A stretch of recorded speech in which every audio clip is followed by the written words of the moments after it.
Welcome. Today I will talk to you about a major childhood trauma of mine. So my biggest hero growing up was Michael Knight, David Hasselhoff in Knight Rider, the guy who would talk to his car from his watch, which is one of the main reasons why I found cool the smartwatch. Anyway, where's the trauma? At some point, this young loner crusade, as the opening monologue said, so at some point he finds love. Michael Knight, Knight Rider, finds love. And at some point, I checked it out today, season 4, he gets married. So there's a marriage ceremony. Finally, he's happy. Finally, you see, he has found the love of his life. And someone shows up in the wedding and he shoots her. And I hadn't rewatched Knight Rider, but I remember that scene like, who does something so cruel? Who shows up in a wedding to ruin the wedding and even worse, to kill the wife? Anyway, then quite often in Hollywood, you see that when you want to portray a mafia leader as very, very sociopathic, again, they attack a wedding. Like the point is, weddings, even if you're a horrible human being, if you're a scam, weddings are is off limits. So when someone attacks a wedding, then this person, you know that we're talking about some particular form of sociopath, evil, whatever. Now, no one attacked a wedding to kill the bride anytime recently, but something happened that brought this also to my mind. Mark, by the way, were you a fan of Knight Rider? I actually did an episode of the new Knight Rider. Oh, when they were filming it back in the early 2000s. But I never really got into the show, I hate to say, but okay. So I'm alone here in these childhood trauma memories. So let us see a clip of what I saw recently that reminded me of this childhood trauma. Let it play.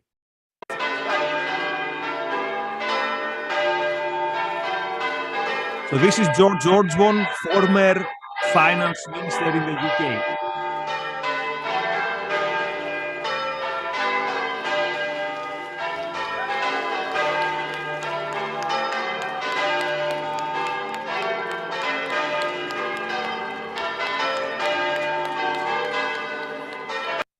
So what happened here? So again, the context is this guy was in the Conservative cabinet. He was Chancellor of the Exchequer, or this is a fancy way the British call their finance, the Minister of the Economy, to put it simply. Now, who is this woman who threw this orange confetti on them?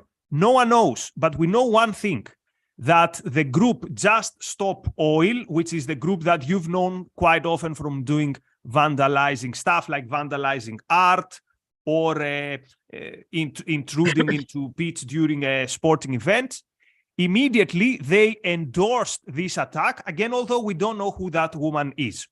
So they released the video and they said, you look good in orange, George Osborne. Congratulations to the newlyweds. So again, was this woman a protester? We don't know. Today, Just Stop Oil said, we don't know this woman. But what is important here is not so much who this woman was. She might be deranged. She might escaped a lunatic's asylum. What is important is that we have here an activist group, which is quite prominent, endorsing this weird, to say the least, act. So, Mark, first thoughts when you watched the video and the reaction to it. Well, first of all, I have to tell you that I have a bit of a history with Just Stop Oil, and it started with Alex Epstein. I had no idea what this little group of eggheads was until Alex Epstein had an online confrontation with them where he called them terrorists. So I decided to follow Just Stop Oil on Twitter and, pursue their Twitter threads. And it turns out that's precisely what they are. They engage in vandalism. I mean, terrible vandalism. They paint buildings orange. They stop traffic by posting protesters across major highways, and worse. Probably stuff they won't care to be identified with because it's too criminal. So remember when they vandalized also art. Now, the art was not damaged, but still it was vandalism. Yes, and they glue themselves to walls and do all kinds of silly little symbolic protests like that to try to get you on their side that fossil fuels must be ended completely.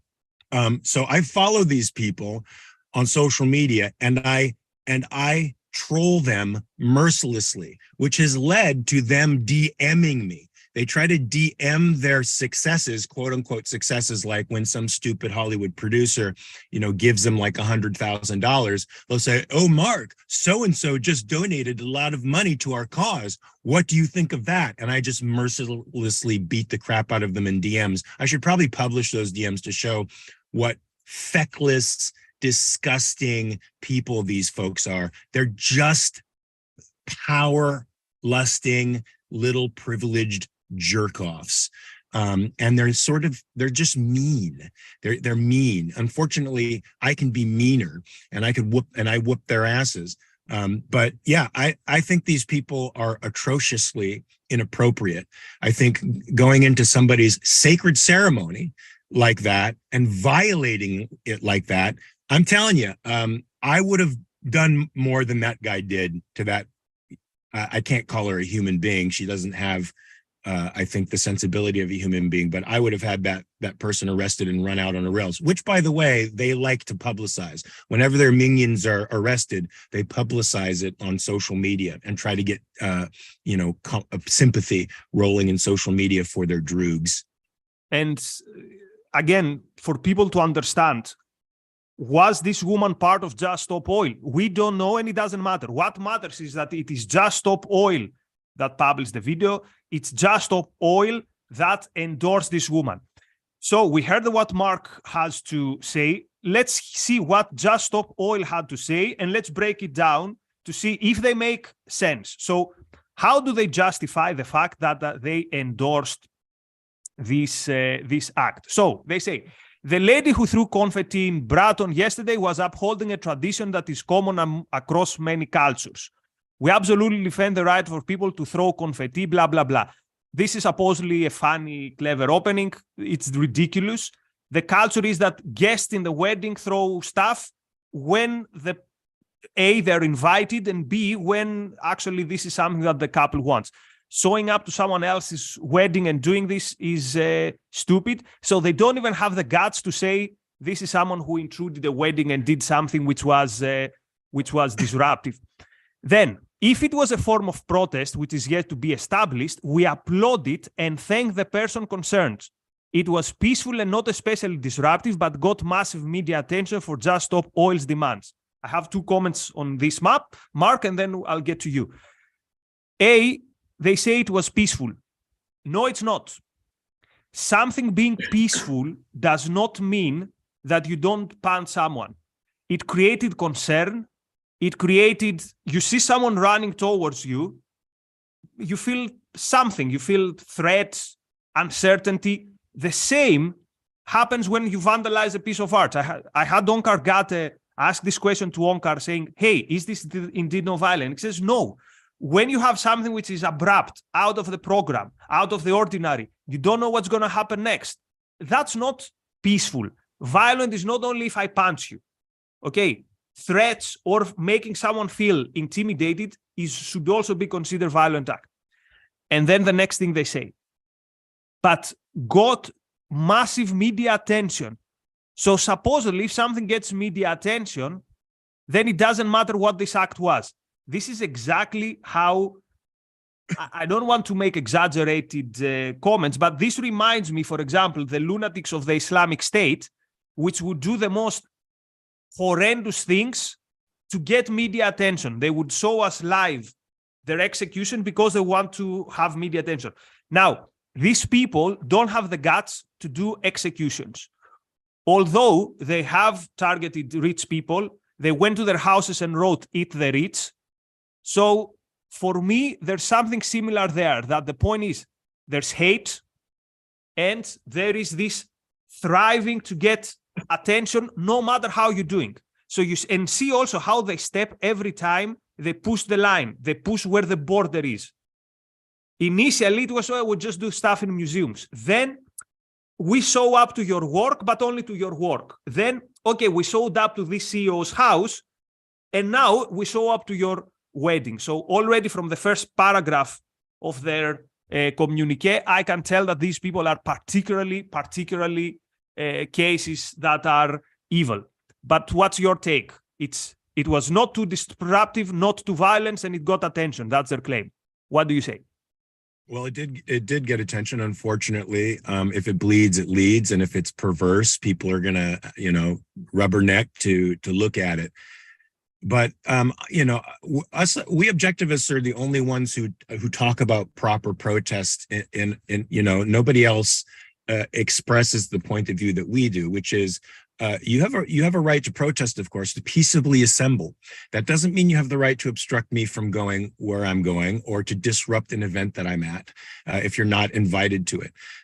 That's not protest. That is an act of violence against me. So when you stand in the road and prevent me from going where I need to go, you are violating my right, my freedom of movement. When you come into a private event you're not invited to and you disrupt it, you are precipitating an act of violence against me. And so it's not, as you said, it's not peaceful protest. It's an act of violence against people. And the people in the UK are fed up with it, frankly. That's why there's been this whole spate of arrests. That's why you see people getting out of their cars where these jerk-offs are lined up in a chain across the street, preventing them from getting to work or to the hospital or wherever they need to go, and manually picking these jerk-offs up and putting them on the side of the road. I think they should do a little bit more. That's just me. They want to come break into my house, they're more than welcome. They won't walk out. I think I'm not encouraging vigilante violence, of course. But here's the problem, Mark. This should be the job of the police. The reason why we see people having to take the law in their own hands is that the police quite often is accommodating them. We remember the scenes in London where they block the road and the police goes to them saying, do you need anything? Do you need water? No, the thing, when someone blocks the road, you take them and you throw them, at least you clean the road, and it's a matter of the police. But when the police doesn't act, it comes down to people to figure out what they do. And this should not be the case. This should not be the case. We shouldn't be living in Far West. That's the whole point of having a police force. But of course, the police is politicized. And if they agree with the cause, they will be sympathetic to these people. Indeed, when the police don't do their job, it's left up to us to do it, and that's when things get bloody and brutal. I mean, there's been a spate of stabbings. One in New York City where a guy was accosted by a mentally ill person who was threatening violence on everybody in the train. The guy assaulted his girlfriend and then assaulted him, and the guy stabbed him in self-defense. He was left, he was exonerated. Another person, a security guard at a store, stopped a serial shoplifter, who's incentivized by the government because they refuse to make shoplifting a felony under a certain, monetary amount. He tried to stop the guy. The guy started assaulting him and beating him up. He stabbed him and killed him. When we're left to defend ourselves because the government isn't doing it for us, because their approach incentivizes criminality, you're going to start seeing a lot more violent stuff because people are going to have to take the law into their own hands, unfortunately. Yeah. Which, again, it should not happen because that's the whole point in living in a society which has a law. But this was not the craziest part of their declaration. Here's the craziest part and the darkest part. Quote, again, they're talking about this action. It has also helped people to recall that George Osborne, one of the main architects of economic austerity, is directly responsible for over 300,000 excess deaths. I'll repeat, is directly responsible for over 300,000 excess deaths. Continuing the quote, and that as a newspaper editor, he was responsible for some of the most egregious climate-denying nonsense ever to darken the pages of mainstream mass media. So what are they saying here? They're saying that because he was, again, the economy czar, the guy in charge of the economy during the 2010 conservative government, they were in coalition with the Lib Dems, and he made some very short, it wasn't even like he just slowed down the rise in public expenses, now he's supposedly directly responsible for 300,000 deaths. Here's the thing. If you're directly responsible for 300,000 deaths, you should be in Hague, in the what it's called the court against the crime, the International Court Against the Crimes for Humanity. So notice here how they dehumanize the other, that you have caused all these deaths, and you are a climate denier. So we understand that this justifies anything. Again, if you're dealing with someone who has killed hundreds of thousands and he's a climate denier, which supposedly speaks for itself, right? They don't need to give any other elaboration of what this means. Then whatever happens to you is fair game. Someone shows up in your wedding and disrupts it, the day that might be a day that you work so hard to organize, a day that you want to remember, someone shows up, it's fair game because you led to the death of 300,000 people. So here I can officially say these people are dangerous. They're nuts. They're crazy. If they believe that George Osborne, because of quote austerity, led to 300,000 excess deaths, which is a statistic that's very, very, by cutting stuff from the welfare state has led to all these deaths, and he's responsible for that. This shows me that you are deranged.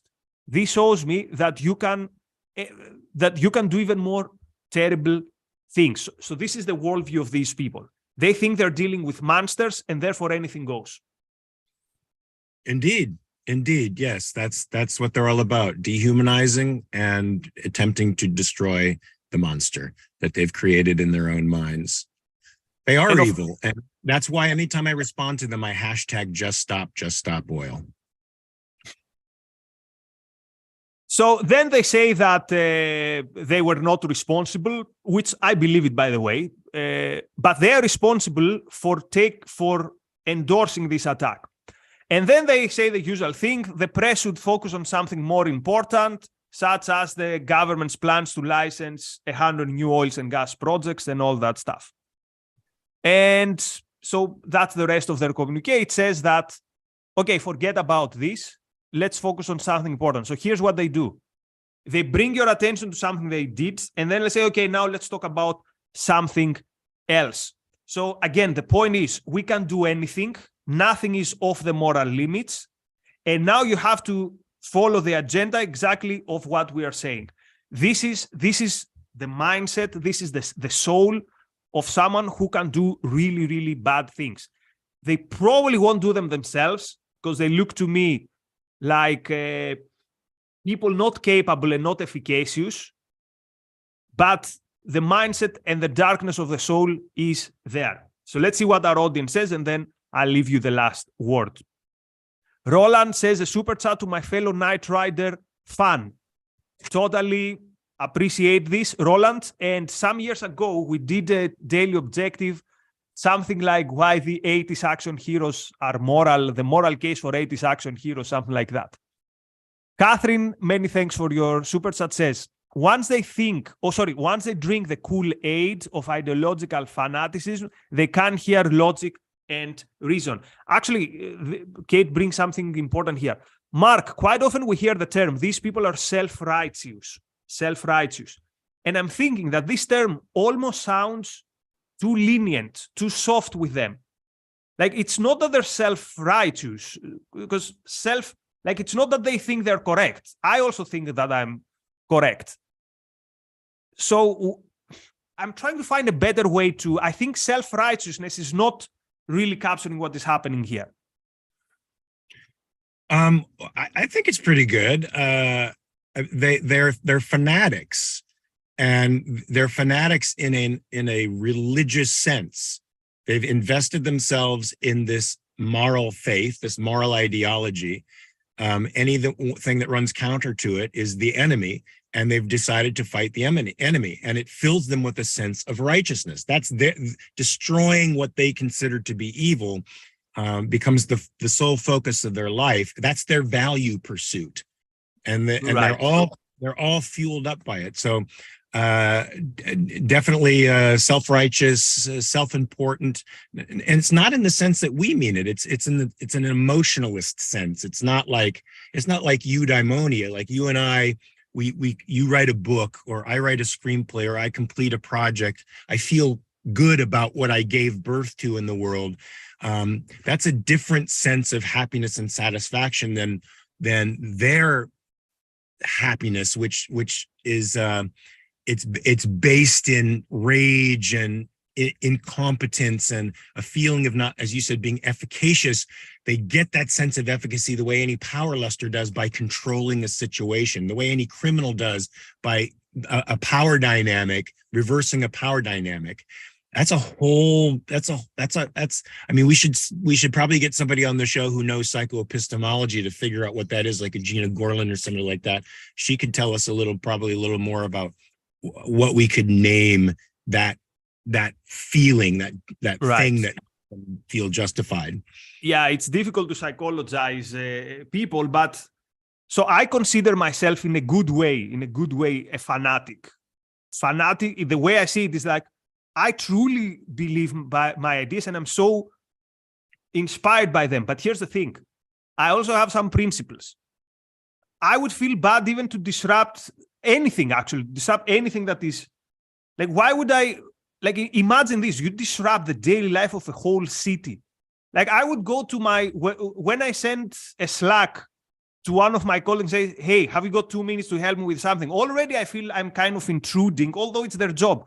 Imagine what is inside your head if you think it's okay to, and I don't buy for a moment that it's because they consider their cause is important. I also believe that my cause is very important, but this doesn't make me such a person. So I think when we say, oh, they think their cause is so important and they do this, we're too lenient on them. So I think they're actually even worse than that. I think they are. I think they're malignant narcissists, right? And a narcissist is an incurable character disorder. Or if it's curable, it requires so much work and honesty, something that a narcissist is incapable of. It's an extreme defensive position, right? Psychological position that calcifies itself around a certain self-image and then won't give in to any outside information. So yeah, I think it's definitely definitely inspired by some kind of character disorder for sure. Narcissism captures it, right? It's not individualism. It's not that you care about yourself and you have a self. These people, I don't think they have a self. I'm not even sure they know what they stand for. If they were, they would be more curious about, okay, how do we actually protect the environment? How do we actually deal with the issue of mitigating the effects of climate change? So well, if they really understood what they stood for, they'd see that they're nihilist and that they actually hate productive people, energetic people, vigorous people. They hate happiness. They hate happiness. I know that seems strange, like we should be intuitively drawn to what makes us happy, but humans aren't that way. Well, and many environmentalists are openly misanthrope. Not all of them. Many of them, they are openly. The Malthusians, for example, who thinks there are too many human beings on planet Earth. Thank you very much, Jeff, for your contribution. Thanks very much to our friend Free Trade, who says, there seems to be very little interest from Western governments seriously investigating the extent to which these organizations are funded by Russia or other factors. Well, this might be the case, but my worry, our friend Free Trade, is that these people would be doing this even if they were not funded. So I don't know if they are funded, but I know that the vast majority of them actually believes that stuff. And for me, this is more worrying. I mean, I would feel better if I knew that all these people get money from dark forces. My worry is that they actually believe all that stuff, and many people believe it. Equal to reality. Do they have to kill before the government stops them? Thank you, Equal to Reality, for your contribution and your comment. And here's the thing. Many people now will say, oh, come on, you're exaggerating. They're not going to harm anyone. Let me remind you of something. Let me remind you that some months ago, some radical environmentalists they showed up to the house of fuel investor Steven Schwarzman, and they had a quote, "Eat the rich dinner." And then the theme was, if we touch the rich, if we tax the rich, maybe we won't have to eat them. And something even more interesting, some of the people who are funding these groups, like official charities that fund them, in the page where they show their accomplishments, they have they include various actions. And one of the actions they include is, quote, "Blackstone CEO Steven Schwarzman is targeted at his New York home by climate activists." So serious organizations, open, like big charities who give their money, are actually celebrating that these people are showing up in someone's house. And again, someone showing up in my house, we're already in very dark territory. Even if that person is not planning to kill anyone, things can go south very, very quickly.